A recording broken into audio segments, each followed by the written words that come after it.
le monde et ils l'ont toujours contrôlé depuis 2016 avec le soutien de Poutine aussi kenn du ko fàtte bu dee en Europe bu dee en Asie Xi Jinping mooy président Chine bi ñoom ñooy former benn trio bu nga xamante ne ñoo nekk di lijjanti àdduna bi depuis plus de 2000 ans ci ñaawteef rek la doon dox. lépp lu salte lu nga xamante ni yàlla da koy tere ak ñooñu rek ñoo amoon doole. ñoo moom lépp luy dox ci kaw suuf. télé rajo pharmacie hôpital dispensaire armement sport yeeg yëpp lobby bi ñoo ko contrôlé woon. di ci jaar pour doomu aadama yi pour teg ay philosophie raxas xel yi. teg ay système d'enseignement bind ay livres teg ay programme économique financier. jiital àdduna bi noot nit ñi def leen jaam. àdduna di dox ba 2016 mu fexe ba ay nit daje au pouvoir. ñooñu yàlla muural leen mbalaanu kiiraayam dimbali leen te yàlla tax jàppale leen ba nu yegg au pouvoir. ñu jiite dëkk yi ëpp doole ci àdduna bi muy Russie muy États-Unis muy Chine. yàlla def ci ñoom ñu nekk ay jullit su ma nee jullit man jullit dafa am beneen déggin jullit du ki ma koy wax rek du kuy teg jëwam ci suuf ñu nekk ay jullit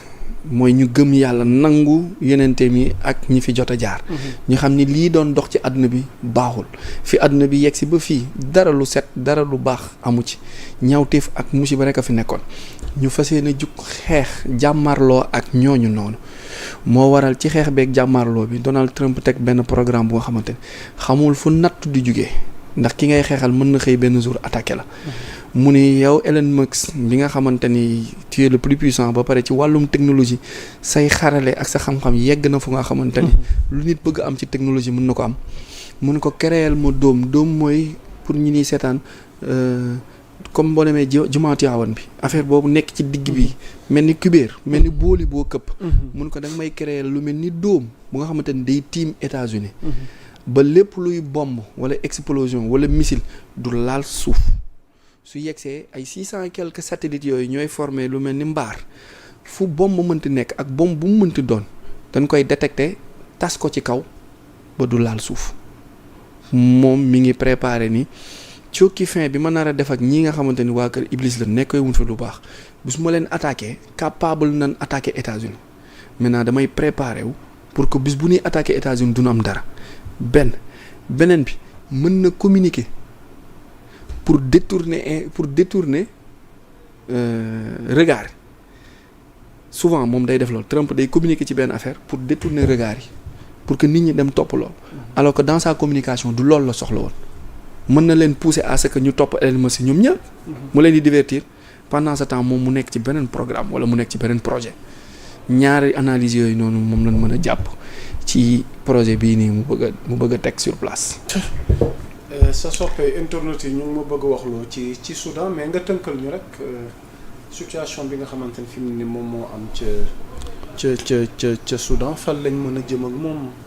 benn Soudan jamono dox ñaari Soudan. jamono doxaat juboo bi amul Soudan bii daf mel ni moo ëpp avantage Soudan bële te ñoom même peuple bële même cosaan wi la ay xeex yu dul jeex interne fratricide finalement où va-t-on avec l'avenir des Soudanais. li daal Mali foofu lañ bëgg yóbbu Soudan le Soudan n'est pas en guerre mais plutôt le Soudan est attaqué par qui la grande question et pour quelle cause pour quel but en quelque sorte. Soudan mooy signifier la terre des hommes noirs en arabe antique Soudan mook Niger ñoo bokk signification ak Nigéria Niger mooy la terre des noirs Nigéria aussi mooy la terre des noirs mooy Niger en anglais Niger mooy lu ñuul moo tax gis nga Sénégal sens bi na am ñun sax xamuñu ko xam nga ci langage ci yenn ci xadis yi yonent bi mosoon na wax ni à la fin des temps le soleil se lèvera à l'ouest mu ni au bord de l'eau à la terre des noirs bu ne à la terre des noirs boo jugee Makka à l'ouest Soudan mooy nekk à l'ouest mooy soow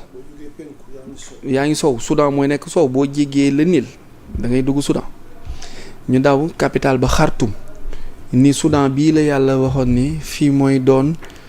la yonent bi waxoon ni fii mooy doon grenier wu xam-xamu àdduna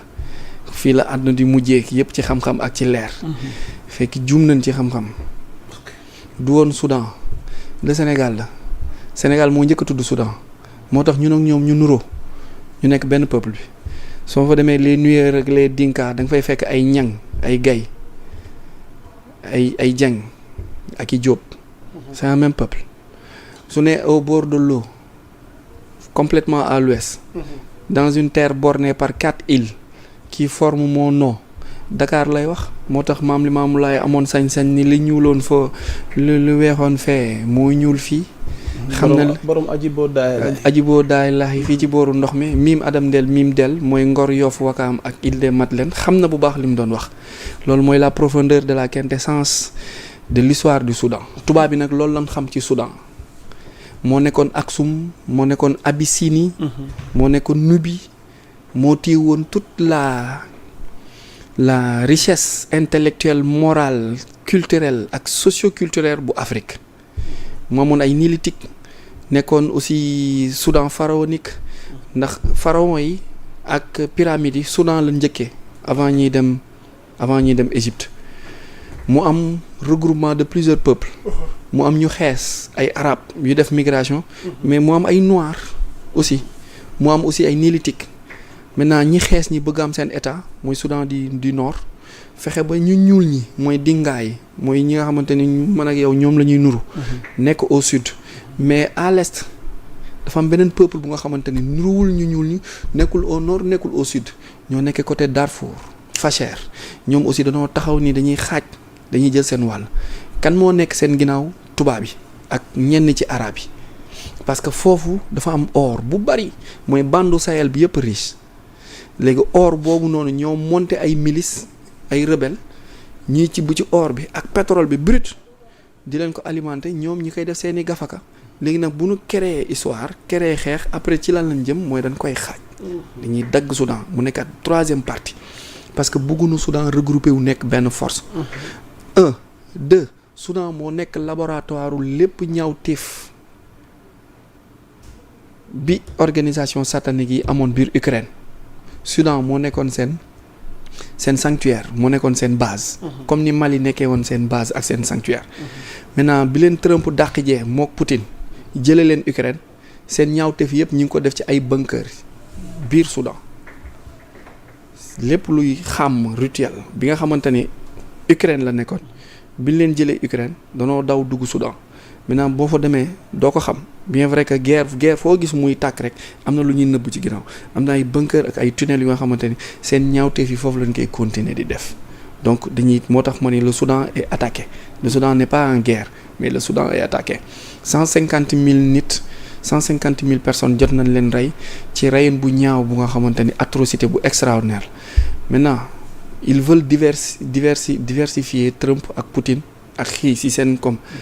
dañuy taal fee nga daw di régler ñu daw di taal fee nga daw di régler parce que dañ leen ñoom danoo nekk di leen topp di leen dàq ji ñu taal fii nga topp leen ñu daw nga jëlee leen foofu ñu daw di taal feneen del xool d'ici quelques jours bu coow li bu paree ci coowul Nigéria bi Trump bu paree ci coowul Nigéria di nga dégg mu dugg wala mu wax ci problème mu Soudan bi et d'ici quelque temps on va arrêter la guerre. fu mu mujj ak Nigéria Trump laataa ñuy terminer. parce que dafa gis ni dafa am ay organisation jihadiste di tuddee seen bopp islamiste yu nekk biir Nigéria ñoom it bëgg créer état tuddee ko Biafra mu nekk benn état à part léegi dañoo bëgg tas Nigéria parce que Nigéria moo gêné Afrique francophone moo gêné la France la Franc-Afrique pour mu tas Afrique de l'Ouest parce que c'est un géant qui pèse lourd maintenant seen président Tibotou nekkul di dox lu nga xamante ni dafay dox ci unifié dafa nekk di dox ci liy yàq maintenant Trump du ni la yow président bi dama la soxla wala dama lay attaquer directement danaan leen bàyyi leen chrétiens yi ngeen di rey su ngeen leen arrêté wul dinaa ñëw dal seen kaw te bu ko waxee da koy def parce que Trump diplomatie am ñaar lay def soit day menacer soit mu neexal gisoo Chine dafa neexal ak moom mais yeneen dëkk yi da leen di menacer. maintenant bu la menacé nga def repli ñëw wuy si ko boo ñëwee wuy si ko mu tegal la carte sur table ni la par force da ngay arrêter guerre bi yor naa information yépp parce que ils sont le peuple le plus renseigné c'est l'état le plus renseigné Trump moo gën a xam Sénégal Diomaye le renseignement américain information yi ñu am ci Sénégal le renseignement sénégalais amu ko ci Sénégal donc moo gën a xam li xew Nigéria waa Nigéria donc il va convoquer le président bu ñëwee on arrête la guerre parce que xam na ni guerre yooyu noonu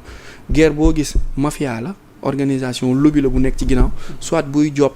ci xale yi ci organes yi wala ci alal bi nekk foofu noonu